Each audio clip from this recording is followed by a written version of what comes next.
بصری امت کو اپنے مرکز کی طرف پلٹانا ہے۔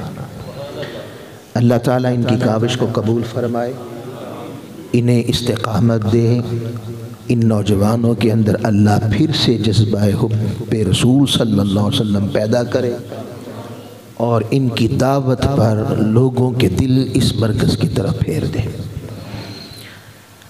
ہمارا جو دروس میں مطالعہ چل رہا ہے وہ سورہ الحدید ہے۔ ابھی چونکہ آج پہلا درس ہے تو ہم تھوڑی گفتگو درس قرآن کی اہمیت، قرآن مجید کی عظمت دور حاضر میں اور ہر دور میں کیا ہے اس پر تھوڑی توجہ دلانا چاہتے ہیں، تاکہ آج کے اس محفل کے آغاز کے مقاصد بھی کچھ معلوم ہو جائیں۔ انشاءاللہ اللہ کی توفیق رہی اور آقا علیہ السلام کے نالین پاک کا تصدق رہا اور حضور سیدی شیخ الاسلام ڈاکٹر طاہر القادری صاحب کے فیضان نظر سے پھر انشاءاللہ اگلے درس قرآن سے ہم سورہ الحدید کا مطالعہ شروع کریں گے۔ آج کے موضوع کے اعتبار سے میں نے آپ کے سامنے قرآن مجید کی آیت کا ایک تھوڑا سا حصہ تلاوت کیا ہے۔ قرآن پاک میں اس کی اپنی عظمت کے کئی زاویہ نگاہ ہیں، یعنی کئی زاویہ نگاہ سے پڑھنے کی ضرورت ہے، لیکن میں صرف یہ کہ قرآن مجید کی عظمت اس حوالے سے کہ اس کی مسلمانوں کو کتنی ضرورت ہے اور دور حاضر میں ہمیں کتنی ضرورت ہے، پھر قرآن مجید کائنات کا جامع ہے، کل کائنات کا جامع ہے، اسے تھوڑا سا آپ کے سامنے ہائی لائٹ کرنا چاہتا ہوں، بیان کرنا چاہتا ہوں۔ اللہ پاک نے قرآن مجید کی عظمت کے متعلق فرمایا وَكُلَّ شَيْءٍ، ہر شے فَصَّلْنَاهُ تَفْصِيلًا، یعنی قرآن مجید کی عظمت یہ ہے، اس کی فضیلت یہ ہے کہ ہر شے جسے اللہ نے عدم سے وجود عطا کیا اور حرف کن کے ساتھ عالم خلق میں ظاہر کر دیا، وہ چاہے جاندار ہے، وہ چاہے بے جان ہے، وہ چاہے نظر آنے والی مخلوق ہے یا نظر نہ آنے والی مخلوق ہے، جو کچھ کائنات میں ہے فصلناہ تفصیلا، ہر شے کا بیان اس قرآن مجید میں مفصلاً کر دیا گیا۔ یہ جو لفظ ہے کل، اس کا اطلاق بھی پوری ہر شے، اور لفظ شے نہیں ہم بولتے، شے یہ عربی زبان کا لفظ ہے، تو شے بھی ہر چیز پہ صادق آتا ہے، یعنی قرآن یہ کہہ رہا ہے کہ جو شے ہے، شے کیا یہ کوئی شے ہے؟ میں پوچھتا ہوں یہ کیا شے ہے؟ تو ہے، ہو گئی نا شے، شے تو ہے، یہ کیا شے ہے؟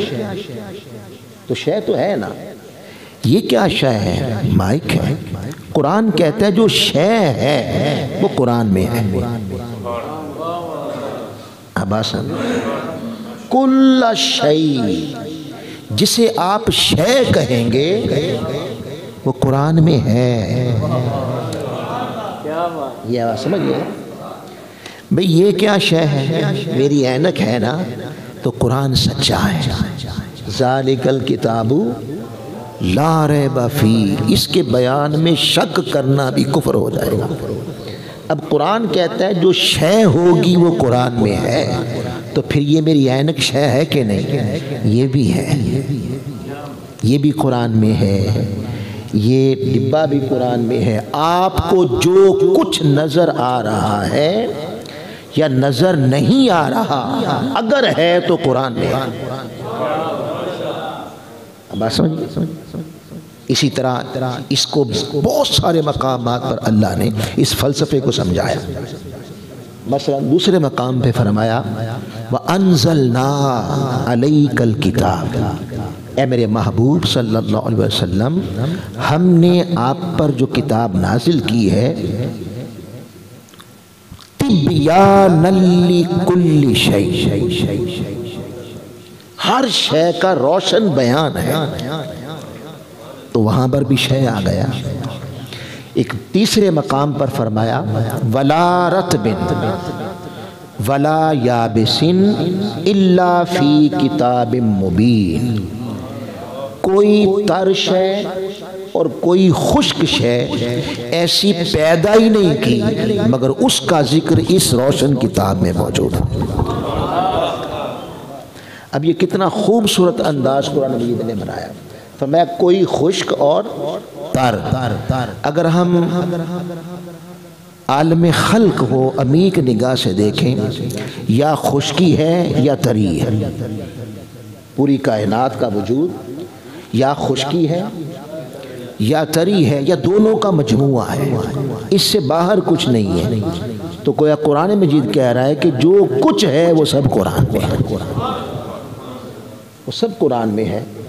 اے مرد ناداں اور اے مرد مسلمان، اے قرآن کے ماننے والے، تو نے قرآن کو صرف ثواب کے لیے بنا لیا اور علم کی تحصیل کے لیے یورپ کا رخ کرتا ہے اور جاننے کے لیے کہیں اور دوسروں کے دروازے پہ جاتا ہے جہاں تک ان کا تصور بھی نہیں. میں نے تجھے ساری کائنات کا علم تیرے ہاتھ میں دے دیا، اس سے تمسک کر، اس سے پڑھ، اس کے ساتھ تعلق صرف ثواب کا نہ رکھ. اگر بندگی سیکھنی ہے تو اس سے سیکھ، اگر اللہ تعالیٰ کی اطاعت سیکھنی ہے تو اس سے سیکھ، دنیا پر راج کرنے کے گر جاننے ہیں تو اس سے سیکھ. عزت کہاں ہے، ذلت کہاں ہے، سب کچھ تمہیں قرآن میں ملے گا. آج المیہ ہے امت مسلمہ کا کہ امت مسلمہ نے اپنے مرکز کو چھوڑ کے دیگر مرکزوں کی طرف رخ کر لیا. یہ وجہ ہے کہ آج ذلت ہے، رسوائی ہے، غلامی ہے، خاری. تو اتنا تو پتہ چل گیا کہ قرآن مجید، پھر اس طرح کی 20 آیتیں اس مضمون کی ہر آیتیں موجود ہیں. تو قرآن مجید یہ سمجھا رہا ہے کہ قرآن پاک میں ہم یوں کہہ سکتے ہیں اگر قرآن ہر شے کا علم ہے اور ہے، قرآن خود کہہ رہا ہے وَكُلَّ شَيْءٍ فَصَّلْنَاهُ تَفْصِيلًا وَأَنزَلْنَا عَلَيْكَ الْكِتَابَ تِبْيَانًا لِكُلِّ شَيْءٍ. ہر شے کا روشن بیان ہے. اگر ہر شے کا بیان ہے تو پھر ہم یہ کہہ سکتے ہیں جو کچھ کائنات میں ہے وہ قرآن میں ہے. جو کچھ کائنات میں ہے وہ قرآن میں ہے، جو قرآن میں نہیں وہ کائنات میں ہی نہیں. جو قرآن میں نہیں وہ کائنات میں نہیں. اب ضمناً چونکہ ہم اہل سنت سے تعلق رکھتے ہیں تو میں اپنا عقیدہ بیان کرتا چاہوں. عقیدہ آج لوگ جھگڑتے ہیں اور جھگڑے کرتے ہیں حضور کی ذات پر. آپ کو علم ہے کہ نہیں ہے، کوئی کہتا نہیں ہے اور خدا جانے کیا کیا کہتے ہیں. قرآن ہر شے کا علم ہے، یہ قرآن کہہ رہا ہے. قرآن میں اللہ پاک نے ایسی کوئی شے پیدا ہی نہیں کی جو قرآن میں نہ ہو. ماضی کیا شے ہے؟ گزرا ہوا زمانہ. حال کیا شے ہے؟ گزرنے والا زمانہ، گزر رہا جو زمانہ. استقبال کیا ہے؟ مستقبل کیا ہے؟ آنے والا زمانہ. جی تو پتہ چلا اس میں ماضی بھی ہے، اس میں حال بھی ہے، اس میں استقبال بھی ہے، اس میں سب کچھ ہے. اب ایک سادہ سی بات آپ کو بتاؤں. آپ سکول کھولتے ہیں یا آپ نے مدرسہ کھولا، اب آپ بچوں کو پڑھانا چاہتے ہیں انگلش اور آپ کو انگلش کا ٹیچر چاہیے. کیا ہمارا شعور، ہماری عقل، ہمارا علم، ہمارا فہم اس بات کو تسلیم کرتا ہے کہ ہم اس کو کرسی استاذ پر بٹھا دیں جسے خود نہیں علم آتا؟ بھی انگلش پڑھانے ہیں تو جسے انگلش نہیں آتی اسے بٹھائیں گے؟ سادہ سی بات ہے. میتھمیٹکس پڑھانا ہے بٹھائیں گے؟ نہیں آتا نہیں بٹھائیں گے. اتنی سادہ بات ہمارے لیے. ٹھیک، قرآن ہے ہر شے کا علم. قرآن ہوا ہر شے کا علم، اور قرآن میں ہر شے کا علم موجود ہو، اور اللہ نے پڑھانے والا وہ بھیجا جو جانتا ہی نہیں. اب بات سمجھیں؟ بھئی قرآن غیب بھی ہے، ظاہر بھی ہے، باطن بھی ہے، ماضی بھی ہے، حال بھی ہے، استقبال بھی ہے، چھپا بھی ہے، ظاہر بھی ہے. جو شے ہے چھپی ہو یا ظاہر ہو، موجود ہو یا غیر موجود ہو، ماضی میں ہو یا حال میں ہو، استقبال میں ہو، شے ہے تو قرآن میں ہے. شے ہے تو قرآن پڑھانے کون آیا؟ کما ارسلنا فیکم رسولا منکم یتلو علیکم آیاتنا ویزکیکم ویعلمکم الکتاب والحکمہ. پڑھانے آئے مصطفیٰ. قرآن ہر شے کا علم رکھے اور پڑھانے والے کو وہ علم ہی نہ ہو. حیف ہے ایسے ذہن پر. بھئی اتنا شعور تو ہمیں بھی ہے کہ جو کتاب پڑھانی ہے استاد اسے بنایا جائے جسے وہ کتاب آتی ہے. اب آپ سمجھ رہے ہیں نا؟ کتاب پڑھانے کے لیے آپ اسے استاد کیسے منتخب کرتے ہیں جسے خود نہیں وہ کتاب آتی. اب قرآن میں غیب بھی ہو، ظاہر بھی ہو، باطن بھی ہو، ماضی بھی ہو، حال بھی ہو، استقبال بھی ہو، ہر شے ہو، اور پڑھانے والے کو پتہ ہی نہ ہو. بابا کسی فقیر نے کہا نا، کسی عالم دین نے کہا بھئی آپ اللہ والے ہیں، فقیر ہیں، تو مجھے نصیحت کریں. انہوں نے کہا کہ بس نصیحت اتنی ہے، اللہ کو بڑا نہیں نہ جاننا، اپنے برابر کا جاننا، چھوٹا نہ جاننا، اپنے سے چھوٹا نہ سمجھنا. بھئی میں اس بات کو تسلیم نہیں کرتا کہ اسے استاذ بناؤں جسے کتاب نہیں آتی، جسے کتاب نہیں آتی. کتاب غیب بھی بیان کرے، کتاب ظاہر بھی جانے، کتاب باطن بھی جانے، کتاب میں ماضی بھی ہو، کتاب میں حال بھی ہو، کتاب میں استقبال سب کچھ ہو، اور جو پڑھانے آیا اس کو پتہ ہی نہ ہو. نہ وہ غیب جانے، نہ وہ ظاہر جانے، نہ وہ باطن جانے، نہ وہ ماضی، نہ حال، نہ مستقبل. تو بابا پھر اللہ کو کم سے کم اپنے برابر تو سمجھو. آپ نے کیا سمجھا؟ اللہ نے اسے استاد بنا دیا جسے غیب کا خود پتہ نہیں ہے. تو پتہ چلا کہ اگر قرآن ہر شے کا علم ہے تو یاد رکھ لے ہمارا عقیدہ ہے قرآن علم مصطفیٰ کا ایک جز ہے. قرآن علم مصطفیٰ کا ایک جز ہے. جز کا یہ عالم ہے تو بابا کل کا عالم کیا ہوگا؟ سادہ بات ہوگی. تو پتہ چلا کہ قرآن میں ہر شے کا علم ہے. سوال پیدا ہوا اگر قرآن میں اب ہم آگے بڑھیں، قرآن میں ہر شے کا علم ہے. قرآن کہتا ہے کہ ہر شے کا، یہ گھڑی شے ہے، یہ گلاس شے ہے، یہ موبائل شے ہے، اور قرآن میں ہر شے کا علم ہے. مجھے کیوں نہیں ملتا؟ پھر اگلا سوال ہے نا، بھئی قرآن میں بھی پڑھتا ہوں، قرآن آپ بھی پڑھتے ہیں، سب پڑھتے ہیں، تو قرآن کا دعویٰ یہ ہے کُلَّ شَیْءٍ فَصَّلْنَاهُ تَفْصِیلًا.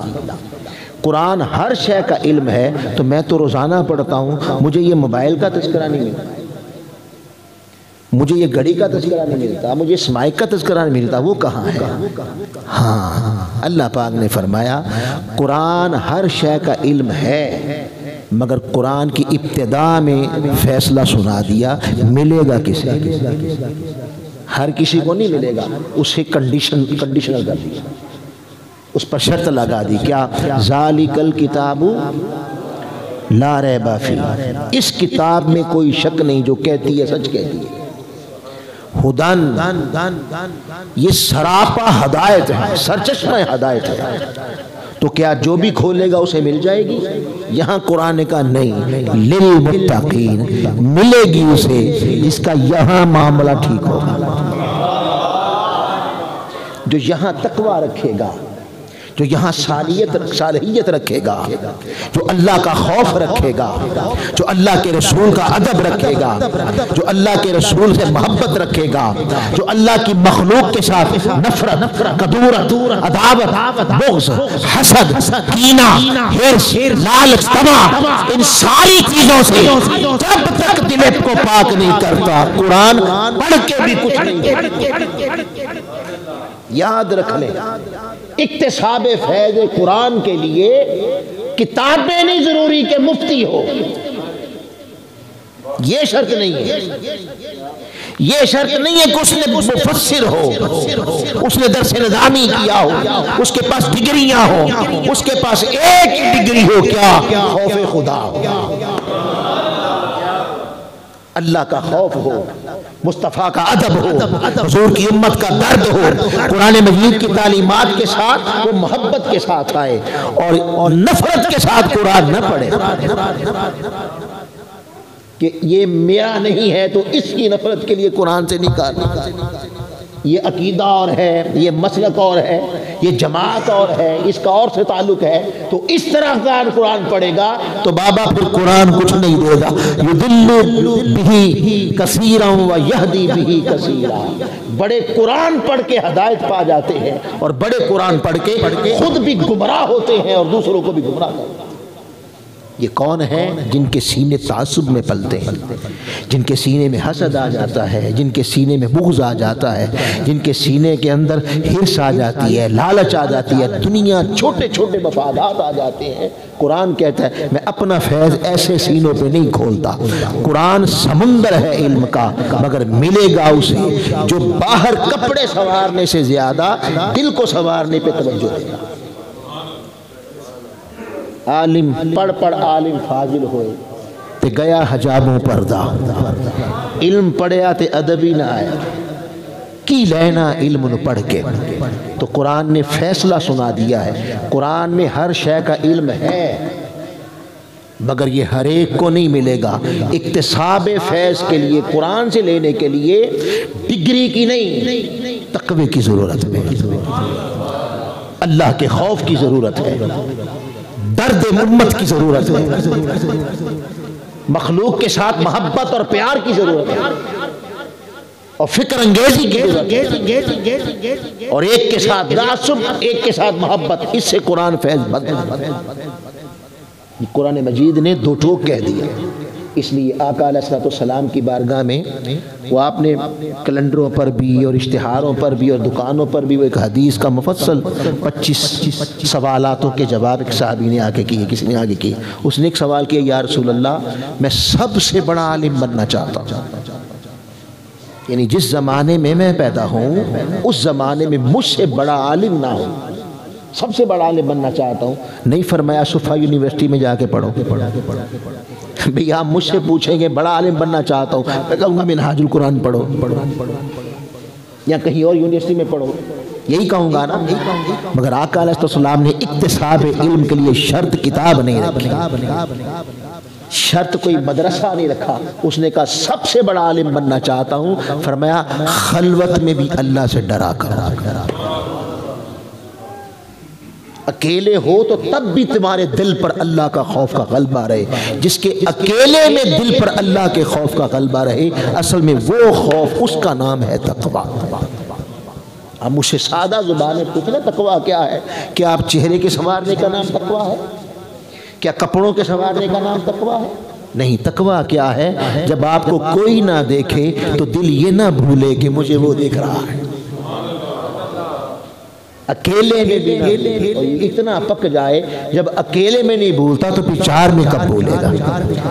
اس کا نام ہے تقویٰ۔ تقویٰ نہ ہو تو قرآن سے کچھ نہیں ملے گا، پھر پڑھے گا قرآن خود بھی فسادی ہوگا، نفرت پھیلائے گا، عداوتیں پھیلائے گا، لڑائے گا، خود لڑے گا۔ تو دوسرا ہمیں سبق ملا، پہلی بات قرآن ہر شے کا علم ہے، ہر ایک کو نہیں ملے گا. کسے ملے گا؟ جو اللہ سے ڈرتا ہے، جو طہارت والا ہے، صالحیت والا ہے، اللہ کے خوف والا، ملے گا اسے. اب آئیے حضور علیہ الصلوۃ والسلام کی صحبت میں ہم امت اکابرین پر اگر نگاہ ڈالیں تو ایسے ایسے لوگ بھی ہوئے ہیں کہ جن کے من کے تقوی کا عالم یہ تھا کہ حضرت عبداللہ ابن عباس رضی اللہ تعالیٰ عنہ آپ فرماتے ہیں میں رسی بھی شے ہے کہ نہیں؟ یہ جو اونٹ کی رسی نکیل ہوتی ہے وہ کچھ ہے نا. فرماتے ہیں اگر میری رسی گم جائے تو میں قرآن کھولتا ہوں، قرآن بتاتا ہے عبداللہ ابن عباس تیری رسی وہاں پڑی ہے. تو جنہوں نے من کو سنوارا قرآن انہیں رسیاں بھی بتا دیتا ہے، انہیں بتا دیتا. حضرت امام شافعی رحمۃ اللہ تعالیٰ علیہ ان کے پاس کر سکتے ہیں تو ان کے پاس ایک دہری آ گیا، کیمونسٹ، اللہ کے وجود کو نہیں مانتا. اس نے آ کے سوال کیا کہ امام صاحب آپ مسلمانوں کا دعویٰ ہے کہ آپ کے قرآن میں ہر شے کا علم ہے، یہ آپ کا دعویٰ ہے. وہ تھا ماہر فلکیات، نجومی. اس نے کہا یہ جو اجرام فلکی ہیں، یہ سیارے، یہ سورج، چاند، ستارے، زمین، ان کی ایک سیدھی چال ہے، ایک ان کی الٹی چال ہے. وہ کہتا ہے کہ سیدھی چال مجھے قرآن سے مل گئی ہے. ماہر فلکیات تھا نا، اس نے کہا سیدھی مل گئی ہے. ڈھونڈنے والوں کو دنیا بھی نہیں دیتے ہیں. کوئی ڈھونڈنے نکلے تو لیس للانسان الا ما سعی، کوئی دہریہ بھی کیوں نہ ہو اگر دل سے محنت کرے گا تو اللہ راہ اسے بھی اس دنیا میں دے دیتا. وہ کہتا ہے قرآن سے مجھے سیدھی چال ان اجرام فلکی کی مل گئی ہے، الٹی کدھر ہے؟ الٹی کدھر ہے؟ امام صاحب نے فرمایا وہ جو سیدھی ہے وہ کدھر ہے؟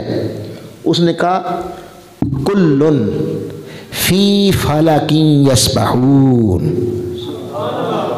جتنے اجرام فلکی ہیں، یہ سیارے، یہ ستارے، یہ سورج، چاند، زمین، نیپچون، مشتری، یہ سب تیر رہے ہیں، چل رہے ہیں. اس نے کہا یہ ہے. آپ نے فرمایا اسی میں الٹی ہے. دل میں تقویٰ ہو تو قرآن سارے راز بتا دیتا ہے. اس نے کہا اسی میں الٹی ہے. پوچھا الٹی کدھر ہے؟ آپ نے فرمایا پڑھو. کیا پڑھا تم نے؟ اس نے پڑھا کلن. تو کلن کس سے بنا؟ کاف اور لام کو اس طرح پڑھے نا آپ، عربی خط جیسے پڑھتے ہیں، جیسے اردو خط پڑھتے ہیں، تو کاف لام کو ملایا تو بنا کل. اس کے آگے فے اور چھوٹی یہ کو بنایا تو بنا فی. کل تمام فی. فالاکن، فا لام اور کاف ترتیب سے ملے تو بنا فالاکن. کلن فی فلکن، تمام اجرام فلکی. ٹھیک ہوگی بات؟ آپ نے فرمایا اب ادھر سے پڑھ فلکن کیا. اب انگلش رسم الخط لے لینا، جس طرح آپ انگلش پڑھتے ہیں تو آخر پہ کیا ہے؟ کاف. اس کاف کے فلک کے ادھر کو لام کے ساتھ ملا کے فے ہٹا دیں تو ادھر کو بنیا کلن. ادھر بن گیا کلن. فلک کا فے اٹھائیں اور فی کے ادھر والے فے کو ہٹا کے ادھر لگا دیں تو ادھر کو بن گیا فی. کلن فی. اور یہ فے اٹھا کے اس کل کے لام کو لگائیں تو ادھر بن گیا فلاکن. تو فرمایا سیدھا پڑھو تو پھر بھی کلن فلاکن، الٹا پڑھو تو پھر بھی کلن فلاکن. سیدھا پڑھو تو سیدھی چال ہے، الٹا پڑھو تو الٹی چال ہے. قرآن میں سب کچھ ہے. ہم نے ڈھونڈا کب ہے؟ ہمارے سینے وہ نہیں رہے جنہیں مل جائے. ایک مسلک والا دوسرے کو کافر بنانے پہ تو تلا رہتا ہے. ایک جماعت والا دوسری جماعت والے کو ڈیگریڈ کرنے میں تلا رہتا ہے. قدورتیں ہیں، نفرتیں ہیں، عداوتیں ہیں. اتنا کچھ جس دل میں پلے وہاں اس کا نور کیسے سمائے گا؟ وہاں قرآن اپنا فیض کیسے کھولے گا؟ ایک بندہ جان نہیں چھوڑتا کہ اس نے 20 سال پہلے مجھے یہ کہا تھا. وہ یہ کہا ہی نہیں نکل رہا، اسے ہی اٹھائے پھرتا ہے، وہاں قرآن کیا کرے گا؟ اللہ پاک فرمایا قرآن مسلمانوں ہر شے کا علم ہے، مگر سینے صاف کرو، نفرتیں مٹا دو، کدورتیں مٹا دو، عداوتیں مٹا دو، سمجھ لو سب مصطفیٰ کے غلام ہیں، حضور کے غلام ہیں۔ اللہ کا خوف پیدا کرو، حرص مٹاؤ، لالچ مٹاؤ، تما مٹاؤ، نفس کی پوجا چھوڑو، پھر قرآن سب کچھ دیتا ہے۔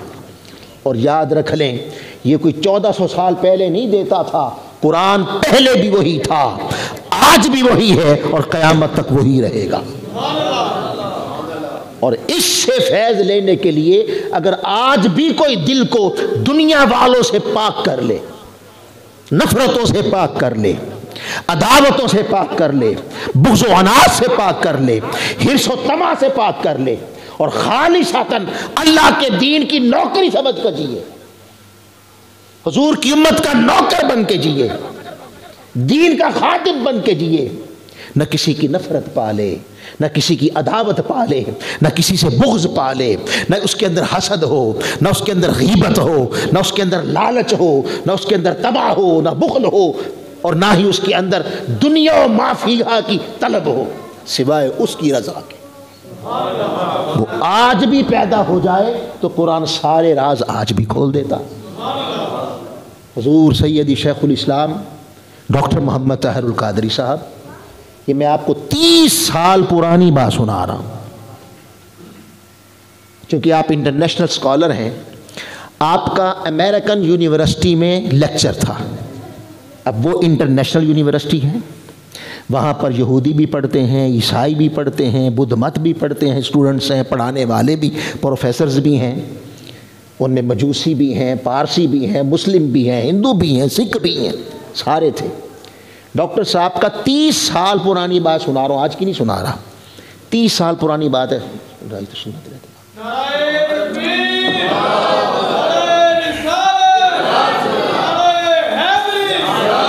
آپ نے ادھر گفتگو کی، آپ نے یہی آیت جو میں نے آپ کے سامنے تلاوت کی ہے، ان آیتوں سے ثابت کیا قرآن میں ہر شے کا علم ہے۔ ان سارے مذاہب کے سامنے بیٹھ کر ان کے بڑے بڑے پروفیسرز بیٹھے ہوئے تھے، آپ نے یہ ثابت کیا کہ کوئی شے کائنات میں ایسی ہے ہی نہیں جو قرآن میں موجود نہ ہو، جو گزر چکا وہ بھی ہے، جو ہو رہا ہے وہ بھی ہے، جو آئندہ ہوگا وہ بھی ہے، ہر شے قرآن میں موجود ہے۔ آپ نے یہ لیکچر دیا 1.5 گھنٹے میں۔ لیکچر کے بعد سوال و جواب کی نشست تھی، ایک عیسائی اسٹوڈنٹ کھڑا ہوا، اس نے کہا ڈاکٹر صاحب آپ نے یہ کہا کہ قرآن میں ہر شے کا علم ہے، ماضی کا بھی ہے، حال کا بھی ہے، اور جو کچھ قیامت تک ہوگا آپ کا دعویٰ ہے وہ قرآن میں ہے۔ تو میرا سوال یہ ہے کہ اسلام کے 1300 سال بعد انسان نے چاند پہ قدم رکھا، یہ چھوٹی اچیومنٹ نہیں، یہ چھوٹا مار کا نہیں ہے کہ انسان نے چاند پہ قدم رکھا، اتنی بڑی بات ہے قرآن میں کہیں؟ آپ نے ایک لمحے کا توقف کیے بغیر فرمایا ہاں یہ بھی ہے۔ اس نے پوچھا کہاں ہے؟ آپ نے سورہ انشقاق پڑھی، فرمایا والقمر، قسم ہے چاند کی۔ کون سے چاند کی؟ اذا اتسق۔ آپ آگے آ جائیں، آگے آ جائیں، بسم اللہ۔ علماء کرام کی عزت کرنی چاہیے، بھی نیک لوگ ہیں، بسم اللہ، جزاک اللہ۔ ولی صاحب بھی آگے آ جائیں، بسم اللہ، آ جائیں بسم اللہ، یہاں بیٹھیں۔ تو میں عرض کر رہا تھا، آپ نے سورہ انشقاق کی آیت پڑھی والقمر، کس کی قسم؟ سورج کی نہیں کھائی، نجم کی نہیں کھائی، رات کی نہیں کھائی، دن کی نہیں کھائی، کس کی کھائی؟ چاند کی۔ اور کون سے چاند کی؟ اذا اتسق، جو چمکتا ہوا پوری آب و تاب کے ساتھ ساری کائنات میں چاندنی پھیلا رہا ہوتا ہے، 14ویں کے چاند کی۔ والقمر اذا اتسق لترکبن، اب راکب سے ہے لترکبن، لام بھی تاکید کا اور نون ثقیلہ اور جمع کا صیغہ۔ عربی زبان میں راکب کہتے ہیں اس انسان کو جو کسی سواری پہ سوار ہو، اسے کہتے ہیں راکب۔ قرآن کہتا ہے لا، ضرور، بالضرور، بالضرور، ترکبن، ایک نہیں۔ عربی زبان میں جمع دو سے نہیں شروع ہوتی، ہماری پنجابی میں، انگلش میں، اردو میں دو سے ہو جاتی ہے۔ عربی میں ایک کے لیے الگ صیغہ ہے، دو کے لیے الگ صیغہ ہے۔ کہیں گے نا بھی ایک آدمی آیا، جاء رجل، ایک آدمی آیا جی۔ دو کا کہنا ہو تو جاءان رجلان، دو آدمی آئے، دو سے آگے پھر آئے، پھر آدمی رجال ہو جائے گا۔ تو عربی میں دو دو ہوتا ہے، جمع نہیں ہوتا۔ قرآن نے نہ واحد کا صیغہ لایا نہ تثنیہ کا صیغہ لایا، قرآن جمع کا صیغہ لا کے دو دو تاکیدیں پیدا کر کے کہتا ہے لَتَرْكَبُنَّ، لام تاکید، نون ثقیلہ، وہ بھی تاکید، کیا کہ لوگوں سنو، اس وقت تک یوں کہہ سکتا ہوں میں اس کائنات میں قیامت بپا نہیں ہوگی جب تک تم میں سے کم 3 آدمی راکب ہوں گے۔ کیا کریں گے؟ ایک سواری بنا لیں گے اور تم راکب بنو گے، اور ان راکبوں کی تعداد ایک نہیں ہوگی، دو نہیں ہوگی، دو سے آگے جمع ہوگی، اور جمع کم سے کم 3 سے شروع ہوتی ہے۔ 3 ہوں گے اور کریں گے کیا؟ طبقاً عن طبق، ایک طبق سے اٹھیں گے اور دوسرے طبق پہ اتریں گے۔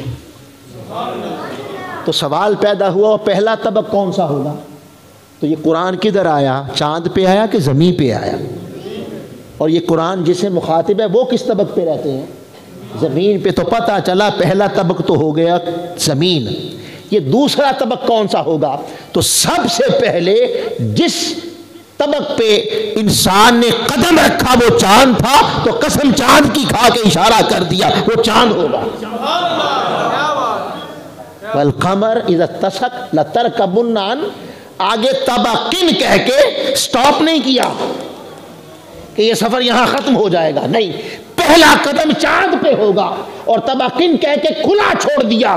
پھر تم آگے بڑھو گے، پھر مشتری، پھر نیپچون، پھر وَسَخَّرَ لَكُم مَّا فِي السَّمَاوَاتِ وَالْأَرْضِ، سارے زمین و آسمان ہی تمہارے مسخر کر دیں، تسخیر کرتے پھرو گے۔ تو میں تم نے تو یہ پوچھا کہ یہ واقعہ ہے کہ نہیں ہے، قرآن تو تعداد بھی بتا رہا ہے، اور اپولو 11 میں 3 بندے تھے، ان کی تعداد 3 تھی۔ اور آگے چلیں، فرمایا فَمَا لَهُمْ لَا يُؤْمِنُونَ، انہیں ہو کیا گیا ہے، اتنا کچھ دیکھ کر بھی ایمان کیوں نہیں لاتے؟ تو یہ بھی اشارہ کر دیا کہ جو پہلے جانے والے ہوں گے وہ مومن نہیں ہوں گے، وہ ہوں گے بھی کافر۔ اس نے کلمہ پڑھا، مسلمان ہو گیا۔ آج اس کی ضرورت ہے، جھگڑوں کی نہیں ضرورت۔ ایک اسٹوڈنٹ کھڑا ہوا، اس نے کہا، سر آپ نے کہا کہ ہر شے کا علم ہے، تو یہ جو رفتار ہے انسان نے کرنٹ بنایا، جس سپیڈ آف لائٹ کہتے ہیں، روشنی کی رفتار، قرآن نے اس سائنس، انسان نے ایک نیا شعبہ آج ایجاد کیا ہے جس کا نام ہے سائنس۔ وہ مطالعہ کرتی ہے اللہ کی کائنات کی، مطالعہ کر رہی ہے۔ اس نے روشنی کی رفتار کو گرفت کیا ہے، روشنی کی رفتار کو اس نے گرفت کیا ہے، اور یہ جو کرنٹ ہے روشنی، یہ 1,86,000 میل فی سیکنڈ کی رفتار سے چلتی ہے۔ یہ سائنس نے اس کو پکڑ لیا، بیان کر دی ہے۔ کیا اس رفتار کا کوئی ذکر آپ کے قرآن میں ہے؟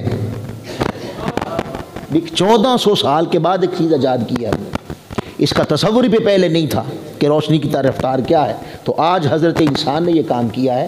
یہ آپ نے کہا ہر شے کا ہے، تو انسان وہاں تک پہنچا، یہ جہاں انسان پہنچا یہ ہے قرآن میں؟ قبلہ نے ایک لمحے کا تعاقب کیے بغیر فرمایا ہاں یہ بھی ہے۔ اس نے پوچھا کہاں ہے؟ آپ نے فرمایا سبحان الذی اسری بعبدہ لیلا من المسجد الحرام الی المسجد الاقصی۔ میں تمہاری اس روشنی کو عربی میں کہتے ہیں برق، یکاد البرق یخطف ابصارہم۔ اور پھر یہ بھی سن لیں کہ جس کی ایک ہے یہ روشنی جو ہمیں عام نظر آتی ہے، بجلی یا کرنٹ یا روشنی، ایک وہ ہے جو بادلوں میں جب بادل گرجتا ہے تو ایک لائٹ نکلتی ہے، ایک وہ روشنی ہے۔ سائنس کہتی ہے عام روشنی کی رفتار فی سیکنڈ 1,86,000 میل، یہ کم و بیش، اس کو یہ میل ہے، یہ کلومیٹر نہیں، اس کو کنورٹ کریں کلومیٹر میں تو یہ کم و بیش 3 لاکھ کلومیٹر بن جاتا ہے۔ یعنی سائنس کہتی ہے کہ روشنی جب گھڑی ٹک کرتی ہے تو 3 لاکھ کلومیٹر کا سفر طے کر لیتی ہے جب وہ ٹک کرتی ہے۔ یہ جو عام روشنی ہے اس کی یہ رفتار ہے، یہ جو بادلوں میں چمکتی ہے اس کی ویلوسٹی اس سے 10 گنا زیادہ ہے، اس کی طاقت، اس کی رفتار، اس کی پاور یہ عام روشنی سے 10 گنا زیادہ ہے۔ اب ذرا 3 کو 10 سے ضرب دیں، 30۔ سائنس کہتی ہے جب گھڑی کرتی ہے نا ٹک، تو یہ عام روشنی 3 لاکھ کلومیٹر کا سفر طے کرتی ہے، اور جو بادلوں میں سے نکلتی ہے روشنی وہ 30 لاکھ کلومیٹر کا سفر طے کرتی ہے۔ اور ابھی تک سائنس 2 روشنی تک پہنچی ہے۔ کتنی؟ 2۔ ایک ہو تو برق اور 2 ہو تو برقانے، 2 روشنیاں ہو گئیں۔ اور عربی میں اگر 2 سے آگے بڑھیں، 3 کہنا ہو تو کہیں گے برقونا یا برقینا، یہ 3 سے زیادہ روشنیاں۔ فرمایا یہ تمہاری سائنس تو ابھی 2 تک محدود ہے، آؤ میرے آقا محمد مصطفیٰ اور تاجدار کائنات 1400 سال پہلے، قرآن کہتا ہے جب وہ مکہ سے چلے معراج کی شب، تو اس وقت جس سواری پر بیٹھے رفتار کیا تھی؟ پہلے یہاں سے نکلے اور مسجد اقصیٰ پہنچے۔ جس زمانے میں سفری ذرائع کو اختیار کر کے پہنچا جائے تو 1 مہینہ درکار تھا، اقصیٰ جانے کے لیے 1 مہینہ درکار تھا۔ قرآن کہتا ہے وہ گئے بھی، جماعت بھی ہوئی، آسمانوں پہ اٹھے، 7 آسمانوں پر ملاقاتیں، ملکوتی مشاہدات، جنت کا مشاہدہ، جنت کی سیر، جہنم کا مشاہدہ، پھر اس کے بعد سدرۃ المنتہا، پھر او ادنا کی قربتوں میں بیٹھے، اور خالی بیٹھے نہیں، فَأَوْحَا إِلَىٰ عَبْدِهِ مَا أَوْحَا، باتیں بھی ہوتی رہیں، باتیں بھی ہوتی رہیں۔ جب پوچھا یا رسول اللہ وقت کتنا لگا، اس سارے سفر میں ٹائم کتنا لگا؟ قرآن کا لیلاً، رات کا مختصر سا حصہ۔ آقا آپ گئے کس پہ تھے؟ میں ہاں جس پہ میں گیا تھا اسے برق نہیں کہتے، اسے برقانے نہیں کہتے، اسے برقونا نہیں کہتے، وہ تھا براق، مبالغہ کا جمع در جمع در جمع۔ یعنی کیا معنی؟ تمہاری کائنات کی ساری بجلیاں اکٹھی ہو جائیں، جس رفتار سے شب معراج میرے مصطفیٰ چلے، یہ ساری بجلیاں اس کی گرد کو نہیں پا سکتی، اس کا نام ہے براق۔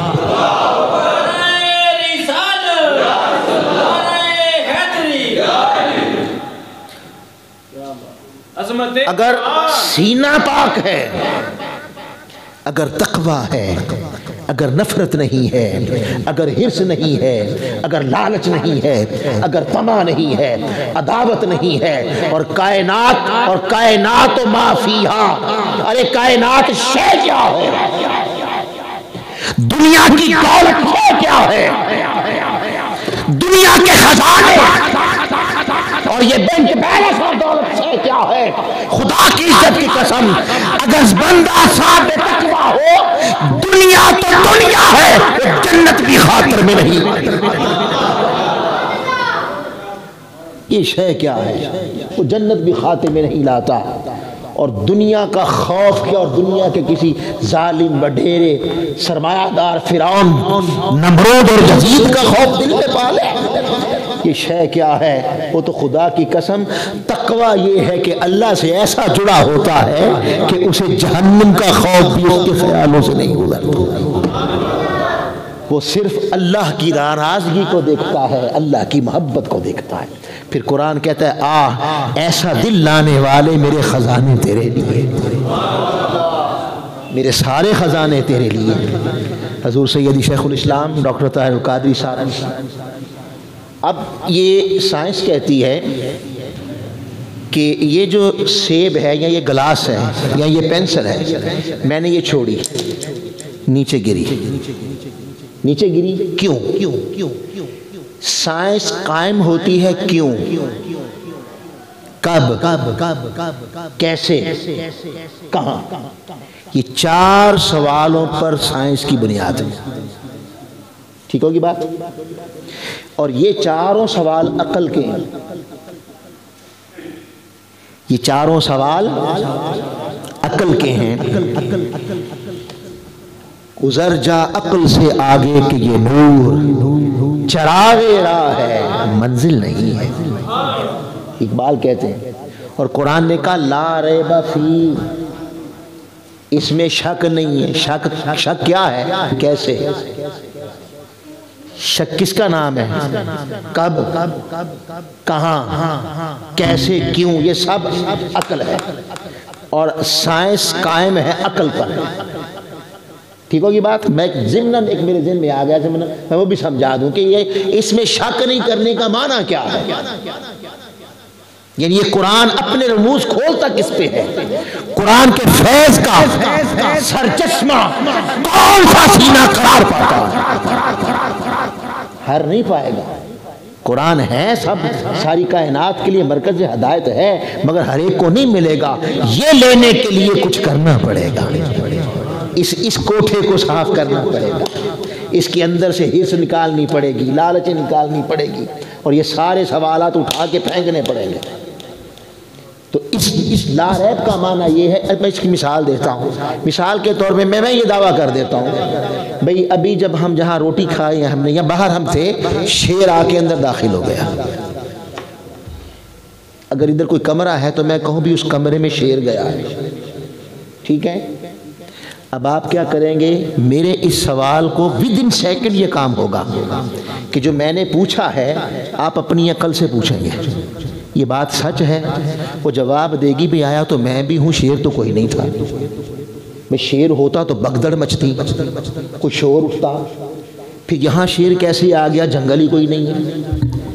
پھر یہاں شیر کیسے آ گیا؟ چڑیا گھر ہی کوئی نہیں ہے.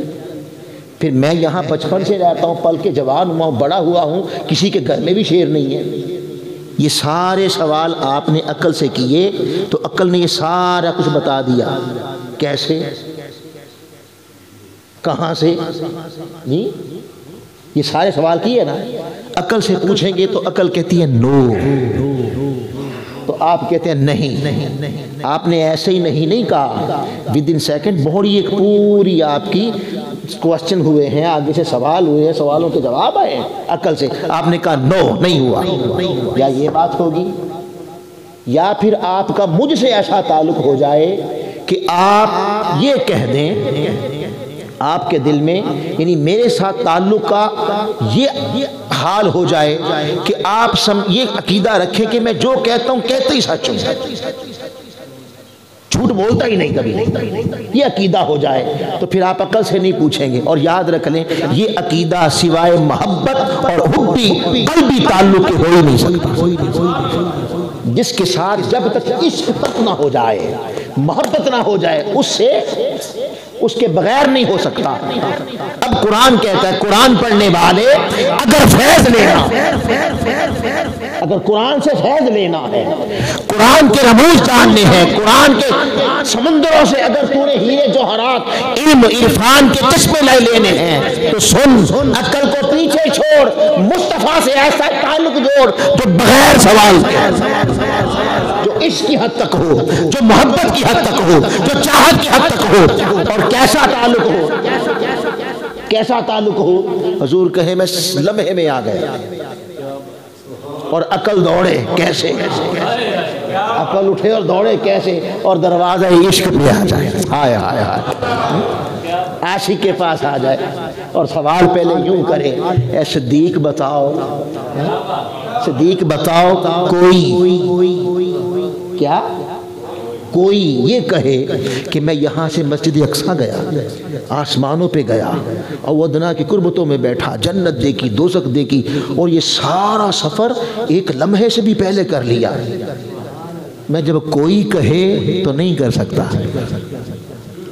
بھئی کوئی کہے تو نہیں کر سکتا، میں اچھا نہیں کر سکتا، نہیں کر سکتا، میں تیرے معشوق نے کہا ہے، میں بات عقل کی کر کے رد عشق کو کرتا ہے، نادا تو نے کوئی کی بات نہیں کی، اگر بات محبوب کی ہے، اگر بات محمد مصطفیٰ کی ہے، سن کے تو آیا ہے، تصدیق میں کرتا ہوں، جب تک یہ تعلق مصطفیٰ سے نہیں جڑے گا، محبت کا، عشق کا، ادب کا، دل کا، روح کا، قلب کا، باطن کا، جب تک تمہاری ذات پر آقا کی محبت کا سایہ نہ ہو جائے، تمہاری روح پہ، تمہارے قلب پہ، تمہارے باطن پہ لکھ لکھ چشمہ ایک کھولنا ایک کجا، جب تک مصطفیٰ تیرے لولوں میں نہیں سما جاتے، اور ابھی اس کو دیکھتا ہے، کبھی اس کی داڑھی چیک کرتا ہے، کبھی کسی ٹکنے چیک کرتا ہے، تو لوگ میں ہے، تجھے مصطفیٰ کا خیال کب آئے گا؟ تجھے کیا ملے گا قرآن سے؟ تو اونچا ہوا ہے لوگوں میں، کسی کو فتوے دینا اور بات ہے، علم پڑھانا اور بات ہے، بات علم کی نہیں کر رہا، میں بات مصطفیٰ کی سنت پڑھانے کی نہیں کر رہا، حضور کا دین پڑھانے کی نہیں کر رہا، ارے وہ بھی کیا عاشق ہوا جو مصطفیٰ کا دین نہ پڑھائے، بات اس کی نہیں کر رہا، بات یہ کر رہا ہوں جو اس کو من میں داخل کر کے نفرتیں پیدا کرتا ہے، عداوتیں پیدا کرتا ہے، کدورتیں پیدا کرتا ہے، اس کو کہتا ہے اس کے پاس نہ جانا، یہ کافر ہے، فلاں ہے، فلاں، بغیر تحقیق کے۔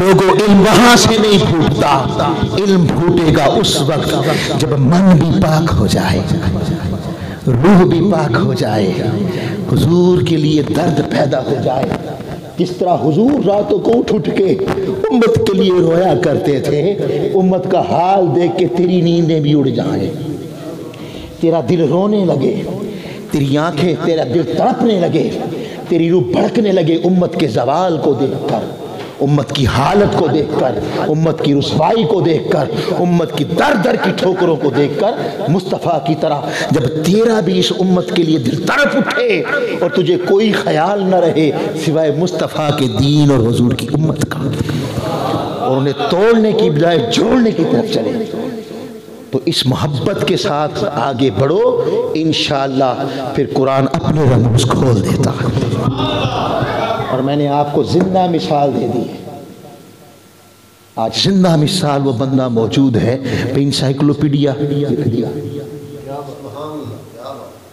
آج سے پہلے انسائیکلوپیڈیا لکھے گئے، کوئی ایک جلد، کوئی دو جلدیں، چھوٹی چھوٹی، اور کیا قرآن میں نماز کا ذکر، قرآن میں روزے کا ذکر، قرآن میں جہاد کا ذکر، قرآن میں رات کے قیام کا ذکر، قرآن میں نماز کا ذکر، فلاں فلاں، یہ سارا یہ انسائیکلوپیڈیا ہو گیا۔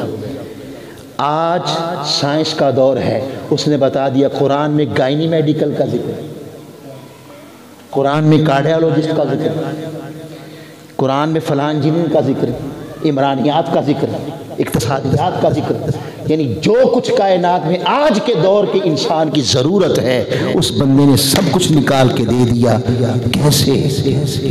وہ الجھا نہیں ہوا، لوگوں میں، حرص میں، لالچ میں، طمع میں، جو اتنا ٹائم ادھر دیتا ہے اسے پڑھنے کی فرصت کب ملتی ہے؟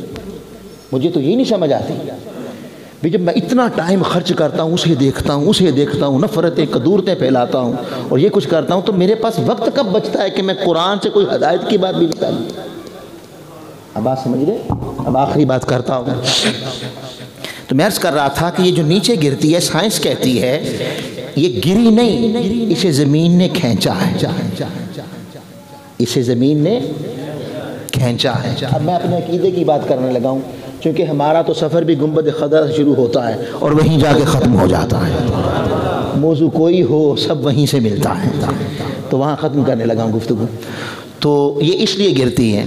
اب سائنس کہتی ہے یہ اس لیے گری کہ زمین کے اندر کشش ثقل ہے، مقناطیسی قوت ہے، یہ خود نہیں گری، اس کو کھینچا ہے. جیسے آپ یہاں لوہا رکھ کے مقناطیس کریں تو مقناطیس کو کھینچ لیتا ہے، اس طرح زمین نے کھینچا ہے اسے، اس لیے یہ نیچے آئی، یہ اوپر نہیں گئی. سائنس کہتی ہے اگر اس کی کشش ثقل سے باہر نکل جائے، جہاں تک اس کی حد، دیکھیں نا ایک اتنا ہے مقناطیس، وہ ایک حد تک کھینچے گا، بڑا کر دیں حد بڑھ جائے گی، اور بڑا کر دیں اور بڑھ جائے گی، ایسا ہوگا نا. تو جتنی زمین ہے یہ مقناطیس ہے، اور اس کے کھینچنے کی بھی ایک حد ہے. اگر اس سے پرے چلے جائیں جہاں اس کی طاقت ختم ہو جاتی ہے، اس کو کہتے ہیں خلا. وہاں خلا ہے، وہاں آپ جا کے یہ پینسل چھوڑیں گے، یہ کیا پہاڑ چھوڑ دیں وہ کہیں نہیں گرے گا، اس کو کہتے ہیں خلا. اب سائنس کہتی ہے اگر آپ زمین کی کشش ثقل سے نکلنا چاہتے ہیں، یعنی اگر آپ چاہتے ہیں کہ آپ زمین کا آپ کو نہ کھینچے، اس سے نکل جائیں آگے، تو اس کے لیے پھر سائنس کہتی ہے کہ آپ کو 40 سے 50,000 کلومیٹر کی رفتار سے چلنا ہوگا. یعنی اگر کوئی سواری 40 سے 50,000 کلومیٹر فی گھنٹہ، فی سیکنڈ کی بات نہیں ہو رہی، فی گھنٹے کی رفتار سے کوئی چیز ایسے چھوڑ دیں، یا کوئی ایسی، جیسے یہ خلائی شٹل جاتے ہیں اوپر، وہ ان کی رفتار یہ ہوتی ہے، اگر اس رفتار سے چلیں تو وہ زمین اس کو کھینچے گی نہیں، وہ نکل جائے گا. اور اگر اس سے کم ہوگی تو کیا ہوگا، وہ سواری آپ کی زور لگائے گی. مثلا 30,000 کلومیٹر ہے، 25-20,000 کلومیٹر فی گھنٹہ ہے، آپ کی سواری زور لگائے گی، زمین کھینچے گی، نتیجتاً بلاسٹ ہو جائے گا. یہ سائنس کا اصول ہے. ٹھیک ہوگی بات. اب آئیں حضرت استغفر اللہ اعوذ باللہ من الشیطان الرجیم، آقا علیہ السلام نے یہ فرمایا کہ جب معراج کی بات ہوگی نا ساری آقا علیہ السلام کی، تو اس ضمن میں یہ بات کی. آئنسٹائن کہتا ہے، یہ ایک سائنسدان ہے، آئنسٹائن، اس سے کسی نے یہ اصول آئنسٹائن نے دیا، اس سے کسی نے کہا کہ آپ کہتے ہیں کہ اتنی رفتار سے یعنی چلے تو پھر نکل سکتا ہے. اور یہاں پر سپیس آف ٹائم کو پہلے سمجھ لیں تھوڑا سا تاکہ آپ کو بات الجھ جائے گی. یہ تو ہو گئی رفتار.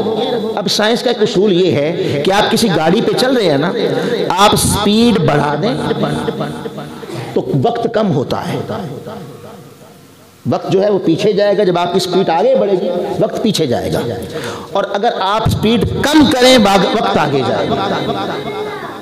اس پر وہ مثال دیتے ہیں کہ 2 جڑواں بچے پیدا ہو زمین پر، 2 جڑواں بچے، ایک کو آپ 10,000 کلومیٹر کی رفتار سے خلا میں چھوڑ دیں، وہ اوپر پلے، اور ایک کو آپ زمین پہ رکھیں، زمین پہ رکھیں. 10 سال بعد جب جمع کریں گے، ان کو جمع کریں گے تو وہ جو خلا میں چل رہا تھا، یعنی اس رفتار سے چل رہا تھا، 40,000 کلومیٹر فی گھنٹے کی رفتار سے وہ چل رہا تھا، یہ عام وقت کے ساتھ چل رہا تھا. جب 10 سال کے بعد جمع کریں گے تو زمین پہ پلنے والا بچہ اس خلا کی اس رفتار پر چلنے والے سے 5 سال چھوٹا ہوگا، کیونکہ وہ جب چل رہا ہے تو وہ وقت کو پیچھے چھوڑ رہا ہے، وقت کو پیچھے دھکیل رہا ہے. جو زمین پہ چل رہا ہے اس وقت کے ساتھ یہ اسی طرح سے ہے.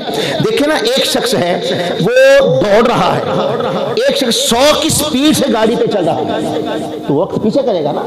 تو یہ ایک اصول ہے، اس کو کہتے ہیں سپیس آف ٹائم، یعنی سپیڈ وقت کو کم کرتی ہے. تو اس طرح یعنی اس سپیڈ سے. اب ان سے کسی نے سوال کیا، یہ سوال کیا کہ آپ نے یہ جو اصول بیان کیا کہ وقت آگے چلا جاتا ہے، وقت پیچھے آ جاتا ہے کہ سپیڈ تیز ہو جائے، کیا کبھی کسی زمانے میں انسان جس طرح ترقی کر رہا ہے، پہلے گھوڑے پہ تھا، گدوں پہ تھا، بیلوں پہ تھا، اونٹوں پہ تھا، پھر اس نے گاڑیاں بنا لی، سائیکل بنا لی، گاڑیاں بنا لی، اب جہاز اور راکٹ اور خلائی شٹل پیدا کر لیے، اور اب 50,000 کلومیٹر فی گھنٹے کی رفتار سے اس وقت انسان چل رہا ہے، کائنات میں چل رہا ہے.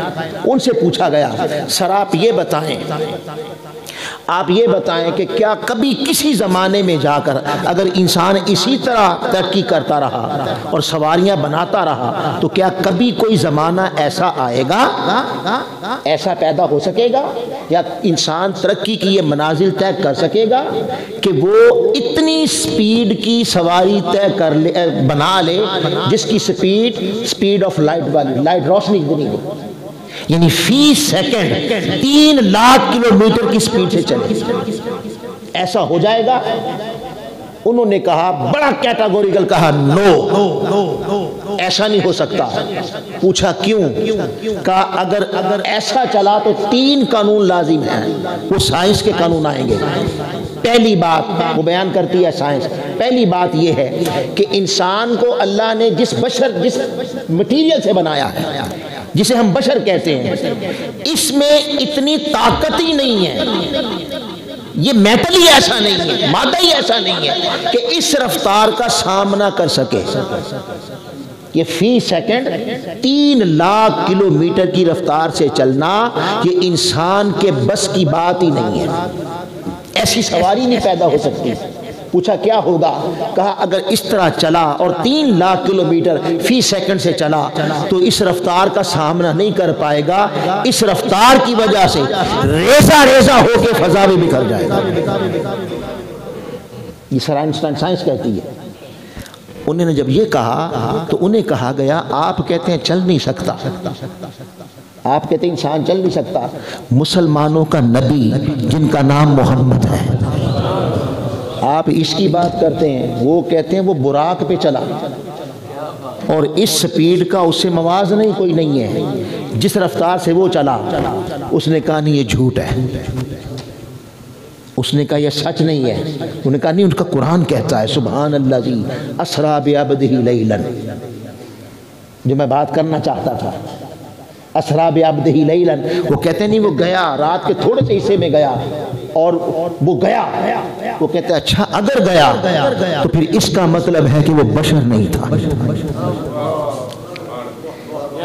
وہ بشر نہیں تھا، غیر مان گئے بشر نہیں تھا۔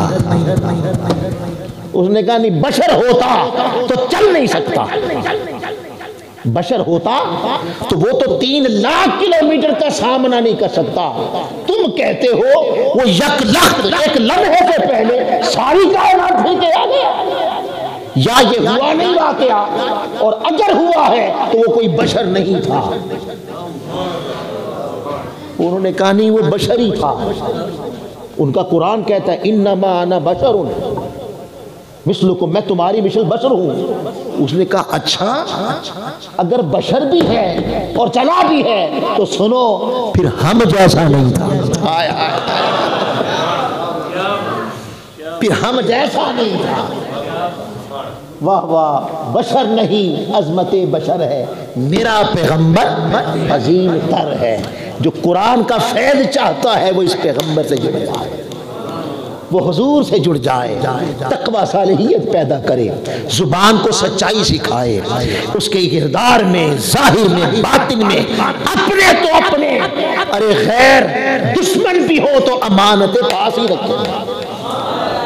ہمارا کردار یہ ہے، یاد رکھ لیں مسلمانوں کی عظمت، مسلمانوں کا غلبہ، حضور سیدی شیخ الاسلام فرماتے ہیں اس وقت تک نہیں ہوگا جب تک دھوکہ نہیں چھوڑو گے، جب تک فساد نہیں چھوڑو گے، جب تک حرص نہیں چھوڑو گے۔ مسلمان زر زمین کا بندہ نہیں ہے، مسلمان اللہ کا بندہ ہے۔ میں محترم ولی محمد صاحب کو، زیغم صاحب کو اور تمام تحریک منہاج القرآن PP 174 ان کے تمام باڈی کے تمام ممبران کو، جوانوں کو، مجھے ملاقات ہوئی ہے، سب نوجوان ہیں ماشاءاللہ۔ اللہ کا شکر ہے کہ نوجوانوں کا کے اندر بھی یہ محبت پیدا ہوئی، اور کتنے فون کیے انہوں نے مجھے کہ آپ آئیں اور قرآن مجید کا یہاں سے ایک درس شروع کیا جائے۔ اور محترم علامہ شبیر مرتضائی صاحب کا میں 100 بار مبارکباد پیش کرتا ہوں۔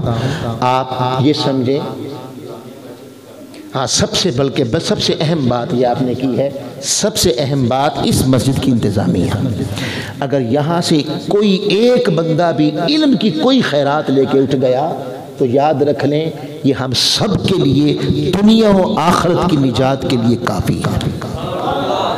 جس کے دل میں بات بیٹھ جائے اور اس کا دل بدل جائے انشاءاللہ۔ آج ہم نے مختصراً قرآن مجید کا صرف اتنا ایک سبق پڑھا ہے۔ قرآن ہر شے کا علم ہے، ملے گا کسے؟ جس کا تقوی ہوگا۔ لہٰذا مسلمانوں در در کی ٹھوکریں کھانا چھوڑ دو، دوسروں کو دیکھنا چھوڑ دو، جب اندر نگاہ ڈالو پہلے اسے دھو، دوسروں کو بعد میں دھو لینا۔ بھئی کیسی عجیب بات ہے کہ میں خود نہایا ہی نہیں اور دوسرے نے نہان تو رہا، یہ اچھی بات ہے؟ نہیں، پہلے یہ من کا برتن اتنا صاف کر لو، اتنا صاف کر لو کہ دنیا کی کوئی شے اسے گندا نہ کر سکے، کوئی لالچ نہ رہے، کوئی طمع نہ رہے، کوئی نفرت نہ رہے، کوئی عداوت نہ رہے، کوئی حس نہ رہے، بغض نہ رہے، عناد نہ رہے۔ نفرتیں ختم کرو، مصطفیٰ نفرتیں ختم کرنے کے لیے پیدا ہوئے تھے۔